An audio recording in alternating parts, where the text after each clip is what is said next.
Que la paix de Dieu soit avec vous. As-tu déjà eu l'impression de choisir entre la peste et le choléra le jour d'une élection? Tu cherches des programmes, promesses par-ci, par-là, beaux sourires, images retouchées, rien qui t'inspire confiance. Respire. Il existe un seul filtre vieux de 3300 ans qui tranche net, mais alors très net. Exode 18, verset 21 dit « Choisis parmi tout le peuple des hommes capables, craignant Dieu, hommes intègres, ennemis de la cupidité. » 4 mots, rien d'autre.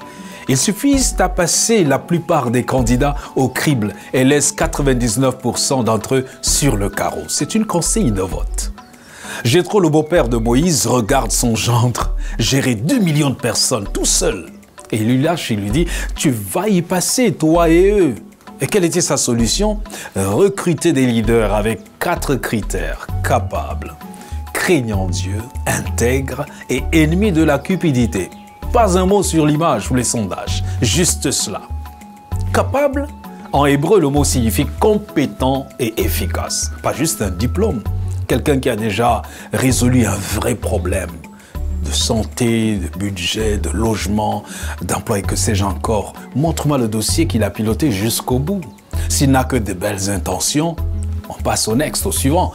La Bible met ce critère en premier pour une raison, la prospérité de la nation.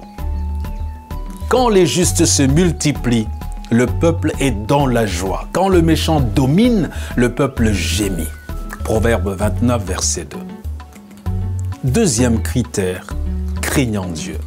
Ce n'est pas une posture religieuse, mais la conscience qu'un jour chacun rendra compte devant Dieu au jugement dernier. Un leader qui craint Dieu promet moins l'impossible. Il ment moins, il reconnaît ses erreurs. Ce n'est pas un pasteur à la télé, c'est une personne persuadée qu'un jour, elle rendra des comptes à quelqu'un qui voit à travers les slogans. Et le résultat, elle s'éloigne du mensonge, ne promet pas l'impossible, et quand elle se plante, elle a le courage de dire « c'est de ma faute ». Cette personne ne fonctionne ni avec des fusibles, ni des boucs émissaires. C'est très important. Et ensuite, l'autre point, c'est l'intégrité. Le texte dit littéralement « ami de la vérité ». Il ment un peu, c'est normal, non, il ne faut pas y aller, non. Il doit détester le mensonge plus que le mensonge le déteste. Regarde ses déclarations d'intérêt, sont-elles limpides ou floues? Considère ses promesses. Est-ce qu'elles sont chiffrées ou bien elles sont confuses? Revois sa gestion, est-elle douteuse? Comment les projets ont-ils été réalisés à travers le temps? Est-ce que tout est transparent et juste? Quelles sont les personnes qui l'entourent? Quelle est leur histoire avec la chose publique ou même leur chose personnelle? Le plus grand besoin de notre monde, je dois vous le dire, c'est celui d'hommes et de femmes qui ne se laissent pas acheter ni vendre, qui soient au fond de leur âme sincères et honnêtes. La Bible n'est pas la seule à exiger l'intégrité. La sourate 4, verset 58 d'An-Nissa dans le Coran déclare « Allah vous commande de rendre les dépôts à leurs ayants droit. Et lorsque vous jugez entre des gens, de juger avec équité. » Dieu exige donc des dirigeants justes, honnêtes et serviteurs du bien commun. Quatrième chose, ennemis de la cupidité. La preuve de cupidité, ce n'est pas obligatoirement un compte offshore, c'est confondre service public et tirelire personnel. Demande-toi, depuis qu'il est élu ou elle est élue, est-il plus riche, est-elle plus riche qu'avant? Regarde son patrimoine officiel, courbe raisonnable ou bien fusée. S'il cache ses déclarations ou si elles ne tiennent pas debout, tu sais ce qu'il te reste à faire. La question est simple. Depuis qu'il est élu ou elle est élue, est-elle devenue serviteur du peuple ou servante de son portefeuille?